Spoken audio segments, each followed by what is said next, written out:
Hello friends, welcome to my channel study bag. तो आज मैं यहाँ पे डिस्कस करूँगा इंडियन इलेक्ट्रिसिटी रूल 1956 के बारे में। तो बहुत सारे स्टूडेंट्स को इंडियन इलेक्ट्रिसिटी रूल में दिक्कत होती है। तो यहाँ पे मैं कोशिश करूँगा जितने भी क्वेश्चंस मैं बताऊँ उनको क्लियर करके बताऊँ, अच्छे से बताऊँ, ताकि आपको एग्ज़ाम में प्रॉब्लम ना हो। तो चलिए क्वेश्चंस को स्टार्ट करते हैं। तो पहला क्वेश्चन है हमारे पास, what does section 44 in the Indian electricity act refer to. तो ये क्या रिफ़र करता है? ये रिफ़र करता है penalty for interference with meters और licence work for improper use of energy. ठीक है, तो इसका मतलब हुआ कि अगर आप इंटरफेरेंस करते हैं, अगर छेड़छाड़ करते हैं मीटर के साथ या कोई भी लाइसेंस वर्क हो उसके साथ अगर आप छेड़छाड़ करते हैं तो आपको पेनल्टी हो सकता है। ठीक है, ये कहता है हमारा section 44 in the Indian electricity rule में। ठीक है, यहाँ पे जो आप देख रहे हैं पेनल्टी फॉर वेस्टिंग एनर्जी, ठीक है, ये आता है हमारा सेक्शन 40 के अंदर। ठीक है, सेक्शन 40 के अंदर अगर आपको पूछा जाए कि वेस्टिंग ऑफ एनर्जी करने के लिए अगर पेनल्टी हो तो किसके कौन सा सेक्शन के अंदर आता है, तो वो आता है सेक्शन 40 के अंदर। ठीक है, और अगर हम लोग 39 के बारे में बात कर लेते हैं, ये भी काफ़ी पूछा जाता है। 39 हमारा कहता है कि अगर आप डिसऑनेस्ट तरीके से, बेईमानी तरीके से अगर आप इलेक्ट्रिकल एनर्जी का यूज़ करते हो, ठीक है, और कंजप्शन करते हो उसका, तो आपको 3 साल तक की सज़ा हो सकती है। ठीक है, सेक्शन 39 के अंदर। तो 39 हमारा वो कह दिया और 40 हमारा पेनल्टी फॉर वेस्टिंग एनर्जी है। ठीक है, और सेक्शन 44 के अंदर क्या है कि अगर आप मीटर्स के साथ छेड़छाड़ करते हो तो आपको पेनल्टी हो सकती है। ठीक है, अब आगे देखते हैं। तो यहाँ पे हमारा आई रूल 88 जो है वो हमारा क्या बताता है कि गार्डिंग किस तरह से करेंगे इलेक्ट्रिकल सिस्टम में, तो वो बताएगा हमारा आई रूल 88। ठीक है, आई रूल 80 क्या कह रहा है कि क्लियरेंसेस, यहाँ पे क्लियरेंसेस छूट गया है। तो क्लियरेंसेस जो है हमारा वो क्या होना चाहिए बिल्डिंग से, अगर high and extra high voltage lines अगर गुजरता है तो हॉरिजॉन्टल डिस्टेंस क्या होना चाहिए, वर्टिकल डिस्टेंस क्या होना चाहिए, तो ये हमारा आई रूल 80 बताता है। अगर 79 की बात करें तो 79 जो है वो हमारा लो एंड मीडियम वोल्टेज लाइन्स को डील करता है और सर्विस लाइन्स को डील करता है। ठीक ठीक है, हॉरिजॉन्टल डिस्टेंस क्या होना चाहिए, वर्टिकल डिस्टेंस क्या होना चाहिए, तो ये हमारा 79 बताता है। ठीक है, अगर हम लोग कंडक्टर्स और एंड ट्रॉली वायर्स के बीच में जो क्लियरेंसेस होना चाहिए वो अगर जानना है तो वो हमारा क्या बताता है, 78 रूल हमारा बताता है। तो यहाँ पे हमारा आई रूल 44 जो है वो क्या कह रहा है, वो कह रहा है कि अगर किसी पर्सन को इलेक्ट्रिक शॉक लगता है तो क्या क्या इंस्ट्रक्शंस फॉलो करना चाहिए restoration of person suffering from electric shock. अगर उसको शॉक लग जाता है तो क्या क्या इंस्ट्रक्शन फॉलो करना चाहिए ताकि वो पर्सन जल्दी से जल्दी ठीक हो सके। ठीक है, और आगे देखते हैं हम लोग आई रूल 46 क्या है। आई रूल 46 कह रहा है कि पीरियोडिकल इंस्पेक्शन होना चाहिए और टेस्टिंग होना चाहिए कंज्यूमर इंस्टॉलेशन, जो कंज्यूमर जो कंज्यूम करते हैं इलेक्ट्रिसिटी उनका इंस्टॉलेशन सही है कि नहीं, उनका टेस्टिंग भी काफ़ी अच्छे तरीके से होना चाहिए। ठीक है, अब आगे देखते हैं आई रूल 37 हमारा क्या कह रहा है।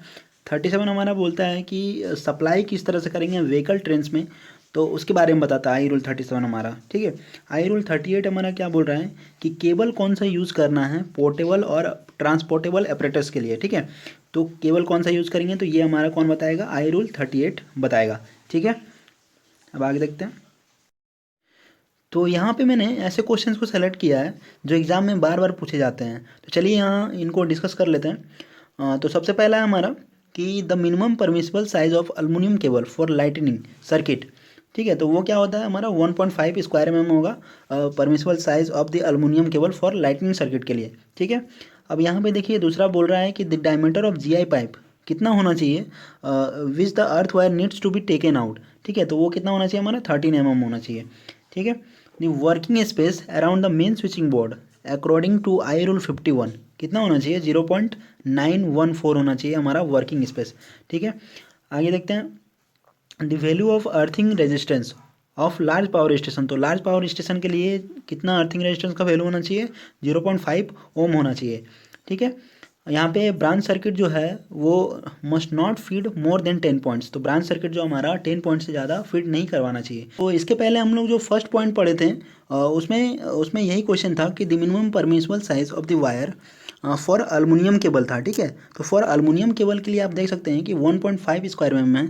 अगर यहाँ पे कॉपर केबल बोल दिया जाता तो यहाँ पे कॉपर केबल बोलने पे क्या होता कि हम लोग का जो साइज़ है वो क्या हो जाता 1 स्क्वायर mm। ठीक है, 1 स्क्वायर mm क्या है कॉपर केबल के लिए है, और अगर अल्मुनियम केबल के लिए पूछे तो क्या होगा 1.5 स्क्वायर mm होगा। तो इस बात को आप लोग ध्यान में रखिएगा। ठीक है, अब देखिए अगला देखते हैं हम लोग point, the maximum load for the power sub circuit should not exceed above 3000 watt. If the power load exceed then the separate power is power circuit is taken. तो मैक्सिमम लोड कितना होना चाहिए पावर सर्किट के लिए? 3000 वाट से ज़्यादा नहीं होना चाहिए। अगर ज़्यादा होता है तो हम लोग क्या करेंगे, सेपरेट पावर सर्किट को हम लोग टेकन करेंगे, ठीक है, लेंगे। अब आगे देखिए पॉइंट क्या है, the maximum load for single light and fan सब सर्किट शुड नॉट एक्सीड। तो क्या होना चाहिए, ये एक्सीड नहीं करना चाहिए 800 वाट तक, ठीक है, 800 वाट से ज़्यादा एक्सीड नहीं करना है, ठीक है। अब यहाँ पे अगला पॉइंट हमारा कह रहा है कि the earthing electrode should be placed within 1.5 distance from the buildings whose installation system is being earth, ठीक है। अब अगला पॉइंट क्या कह रहा है हमारा, अगला पॉइंट कह रहा है कि there are minimum 4 earth pits are required for transformer. Transformer के लिए कितना अर्थ पिट चाहिए, 4 अर्थ पिट चाहिए, for 2 for its neutral earthing और 2 फॉर इट्स बॉडी अर्थिंग के लिए। अगला देखिए, अगला पॉइंट कह रहा है कि according to ISI rule it is necessary to height of the ceiling fan. Ceiling fan कितना हाइट में होना चाहिए, 2.75 मीटर हाइट में होना चाहिए। अब देखिए अगला पॉइंट कह रहा है कि resistance of earth is the resistance between the earth and earth electrode. Resistance क्या है, रेजिस्टेंस ऑफ अर्थ क्या है, resistance between the earth and earth electrode, okay. तो maximum permissible values of the earth system क्या क्या है, तो large power station के लिए 0.5 ओम है, और मीडियम पावर स्टेशन के लिए 1 ओम है, स्मॉल पावर स्टेशन के लिए 2 ओम है, और अदर केस में, अदर जितने भी केस हैं उसके लिए 5 ओम है, ठीक है। तो अगला पॉइंट यहाँ पे कह रहा है कि as per I rules the nominal cross sectional area of the conductor should not be less than 1 square mm if the copper use for sub circuit wiring. Sub circuit wiring के लिए अगर copper use कर रहे हैं तो हम लोग का जो एरिया ऑफ द कंडक्टर है वो 1 स्क्वायर mm से कम नहीं होना चाहिए। अच्छा, डेंजर नोटिस जो है वो हमारा रूल नंबर 35 में बताया गया है, ठीक है। अगर पूछा जाए कि डेंजर नोटिस जो है वो किस किस रूल के अंतर्गत आती है, तो वो आता है रूल नंबर 35 में। और रूल नंबर हमारा 91 जो है वो हमारा बताता है सेफ्टी एंड प्रोटेक्टिव डिवाइसेस के बारे में, ठीक है, सेफ्टी एंड प्रोटेक्टिव डिवाइसेस के बारे में बताता है। अगला क्वेश्चन है हमारा, what is the minimum clearance of HB lines from ground across streets. तो कहने का मतलब क्या है कि अगर आप रोड के ऊपर से कोई वायर लेके जा रहे हो, जैसे हाई वोल्टेज लाइन हो सकता है, लो वोल्टेज लाइन हो सकता है, कोई भी लाइन अगर या लेके जा रहे हो, अगर सर्विस लाइन भी लेके जा रहे हो, तो उसमें मिनिमम क्लियरेंस आपको क्या रखना है, ठीक है। तो हाई वोल्टेज लाइन के लिए हम लोग रखते हैं 6.1 मीटर, ओके। अब यहाँ पे देखिए, यहाँ पे लिखा हुआ है कि according to I rule 77 no conductor of an overhead line including service lines erected across streets at a height less than, मतलब कि हाई वोल्टेज लाइन के लिए 6.1 मीटर से कम, ठीक है, 6.1 मीटर से कम बिल्कुल नहीं रखना है। और लो वोल्टेज लाइन के लिए, लो वोल्टेज और मीडियम वोल्टेज लाइन्स के लिए 5.8 मीटर से बिल्कुल कम नहीं रखना है, ठीक है। अब अगला क्वेश्चन देखते हैं, overhead lines for power supply to tram cars are at a height of, ठीक है। तो क्या कह रहा है कि ओवरहेड लाइन्स जो हम लोग देते हैं सप्लाई देने के लिए ट्रैम कार्स को, तो वो कितने हाइट पे होना चाहिए, तो मिनिमम हाइट कितना होना चाहिए, 10 मीटर हाइट होना चाहिए। According to the IS code the colour of the earth wire is usually, तो ये क्या होता है, ये होता है हमारा ग्रीन, ठीक है। जैसे यहाँ पे 3 फेज़ लाइन 1, ठीक है, तो इसका क्या होता है कलर कोड, रेड होता है। 3 फेज़ लाइन 2 के लिए हम लोग येलो यूज़ करेंगे, 3 फेज़ लाइन 3 के लिए हम लोग ब्लू यूज़ करेंगे, ठीक है। ये सब इंडियन स्टैंडर्ड कोड है, ठीक है, कलर कोड है, ओके। और तो यहाँ पे देखते हैं 3 फेज़ प्रोटेक्टिव ग्राउंड और अर्थ, तो इसको हम लोग क्या रख सकते हैं, 3 फेज़ प्रोटेक्टिव ग्राउंड और अर्थ के लिए हम लोग ग्रीन और ग्रीन येलो रख सकते हैं, ठीक है। अब यहाँ पे 3 फेज़ न्यूट्रल है तो उसके लिए हम लोग ब्लैक रखेंगे। अब जैसे मान लीजिए यहाँ पे सिंगल फेज़ लाइन है, तो सिंगल फेज़ लाइन के लिए हम लोग क्या रखेंगे, रेड या ब्राउन दोनों रख सकते हैं, ठीक है। सिंगल फेज़ न्यूट्रल के लिए ब्लैक या ब्लू रख सकते हैं, और सिंगल फेज़ प्रोटेक्टिव ग्राउंड के लिए ग्रीन रख सकते हैं। For what voltage levels are the screwed conduit circuits are used. तो स्क्रूड कंड्यूट सर्किट जो होता है उसका हम लोग यूज़ कहाँ पे करते हैं, इलेक्ट्रिकल वायरिंग को प्रोटेक्शन देने के लिए हम लोग इसका यूज़ करते हैं। और इसका वोल्टेज लेवल्स जो होता है वो बिटवीन होता है 250 वोल्ट टू 600 वोल्ट, ठीक।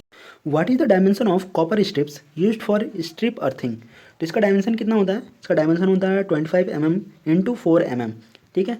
यहाँ पे स्पेसिफिकेशन दिया हुआ है GI अर्थ प्लेट का, ये भी पूछा जाता है, ठीक है। तो ये होता है 60 centimetre into 60 centimetre into 6 mm, okay.